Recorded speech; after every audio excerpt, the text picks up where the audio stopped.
పార్లమెంటులో అమిత్ షా అంబేద్కర్ పైన చేసినటువంటి వ్యాఖ్యలు మనువాద రాజ్యాంగాన్ని, ఆర్ఎస్ఎస్ రాజ్యాంగాన్ని సూచిస్తున్నాయి. నిజంగా అంబేద్కర్ దళితులకు, బహుజనులకు దేవుడే. అంబేద్కర్ కాకుండా వేరే దేవుడు మాకు లేడని నిస్సంకోచంగా ఇవాళ భారతదేశ ప్రజానికం చెప్తున్నది. అటువంటి అంబేద్కర్ని దేవుడిగా ఆరాధించేటువంటి బహుజనులను కించపరుస్తూ, దళితులను కించపరుస్తూ అంబేద్కర్ మాట ఎందుకు మాట్లాడుతారు, దేవుణ్ణి స్మరించుకోవడం చెప్పండి అనడాన్ని సిపిఐగా, అదేవిధంగా దళిత సంఘాలుగా అందరూ ఇవాళ భారతదేశ వ్యాప్తంగా ముక్త కంఠంతో ఖండిస్తున్నాం. ఇవాళ అంబేద్కర్ దేవుడు కాబట్టే మాకు చెరువుల్లో నీరు తాగనిచ్చిండు. అంబేద్కర్ దేవుడు కాబట్టే మాకు విద్యను చదువుకొనిచ్చిండు. అంబేద్కర్ దేవుడు కాబట్టే ఒక ఓటు ఒక హక్కు అనిచ్చిండు.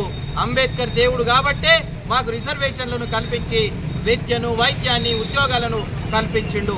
మరి నీ దేవుడు ఏం చేసిండు అమిత్ షా అని మేము ప్రశ్నిస్తున్నాం. మీ దేవుడు ఏం చేసిండంటే మమ్మల్ని చెరువులో నీళ్లు తాగనీయలేడు. మీ దేవుడు ఏం చేసిండంటే మమ్మల్ని విద్యను చదువుకొనియలేడు. నీ దేవుడు ఏం చేసిండంటే మమ్మల్ని ఉద్యోగాలకు వెలివేసిండు. అటువంటి దేవుడు మాకు అవసరం లేదు. మాకు విద్యను, వైద్యాన్ని, ఉద్యోగాలను, రిజర్వేషన్లు ఇచ్చినటువంటి దేవుడు మాకు అంబేద్కరే. కాబట్టి అంబేద్కర్ గురించే మాట్లాడుతాం. అంబేద్కర్ గురించి 10 సార్లు కాదు, 1000 సార్లు కాదు, ప్రాణమున్నంత వరకు ఈ దేశ మూలవాసులు, దళితులు, బహుజనులు అంబేద్కర్ దేవుడు అని మాట్లాడతారు. ఖబర్దార్ అమిత్ షా అని ఈ సందర్భంగా హెచ్చరిస్తూ, మరోసారి అంబేద్కర్ని అవమానపరిచినట్టు మాట్లాడితే నీకు వేరే గతి పడుతుందని హెచ్చరిస్తున్నాం. పార్లమెంట్లో జరుగుతున్నటువంటి చర్చలలో అతి ఉన్నతమైనటువంటి పార్లమెంట్లో అమిత్ షా చేసినటువంటి వ్యాఖ్యలను ఒక అంబేద్కరు భారతదేశానికే కాక ప్రపంచంలోనే మేధావి. నీ అటువంటి అమిత్ షా అటువంటి చదువులేని మూర్ఖులు ఆ విధంగా మాట్లాడడం అనేది సిగ్గుచేటు. ఏమాత్రం మోడీకి అంబేద్కర్ యొక్క రాజ్యాంగం, ఆయన రాసినటువంటి రాజ్యాంగం మీద గౌరవం ఉంటే నువ్వు వెంటనే మోడీ అమిత్ షాను బర్తరఫ్ చేయాలని దళిత హక్కుల పోరాట సమితిగా డిమాండ్ చేస్తున్నాము. అదేవిధంగా కొంతమంది మాట్లాడేటప్పుడు చెప్తుంటారు, రాజకీయ నాయకులందరూ చెప్తారు రాజ్యాంగాన్ని పరిరక్షించాలని. కానీ పార్లమెంట్లో ఎందుకు గందరగోళం చేస్తలేరు? అదేవిధంగా శాసనసభలో ఎందుకు చేస్తలేరు? ఆయన నిరసన చేసి అమిత్ షాను రాజీనామా చేసే పరిస్థితి తీసుకురావాలని యావత్తు భారతదేశంలో మొత్తము ఈ మనుగర్భ శాస్త్ర వాళ్ళు, ఆర్ఎస్ఎస్ వాళ్ళు ప్రతి రంగంలో హిందుతత్వాన్ని, మతతత్వాన్ని ప్రచారం చేస్తూ పాఠ్య పుస్తకాలలో కనీసము అంబేద్కర్ గారి యొక్క జీవితము, చరిత్ర, ఆయన రాసినటువంటి రాజ్యాంగాన్ని పాఠ్య పుస్తకంలో చేర్చాలని.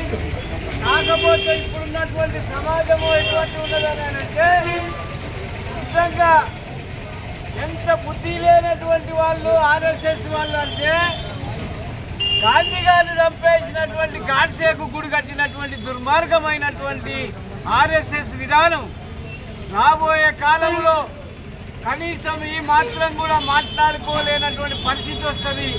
అందుకని 50 మంది ప్రజలందరూ, ఒక్క దళితులే, బీసీలే కాదు, భారతదేశంలో పుట్టిన వాళ్ళందరూ కూడా ఈ మాత్రము స్వేచ్ఛ, ఉద్యోగము, విద్య ఉన్నది అనంటే ఆయన రాసినటువంటి రాజ్యాంగంనే. కాబట్టి ఈ మతోన్మాద శక్తులు ఈ విధంగా పెచ్చరిల్లితే ప్రజాస్వామ్యానికే ముప్పు.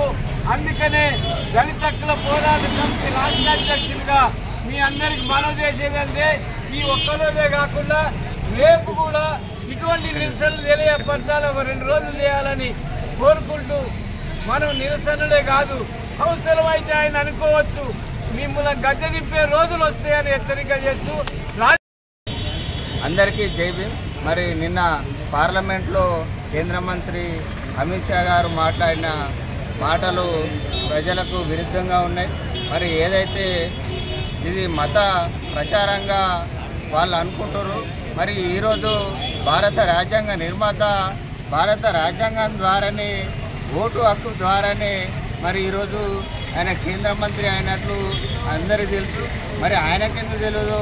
మరి ఎంతసేపు మనం పొద్దున లేస్తే జై బాబాసాహెబ్ అంబేద్కర్ అని గుర్తు చేసుకుంటూ రోజు జీవన విధానం కొనసాగిస్తున్న తరుణంలో మరి ఆయన ఊకే అంబేద్కర్ని ఎందుకు సాధించుకోండి అనే మాట పార్లమెంట్లో మాట్లాడడం చాలా విడ్డూరంగా ఉన్నది. ఇప్పటికైనా బేషరతుగా క్షమాపణ చెప్పాలి. మరి చెప్పిన తర్వాతనైనా లేదంటే దళిత సంఘాల ఆధ్వర్యంలో పెద్ద ఎత్తున నిరసన తెలియజేస్తున్నామని తెలియజేస్తాం. జై భీమ్.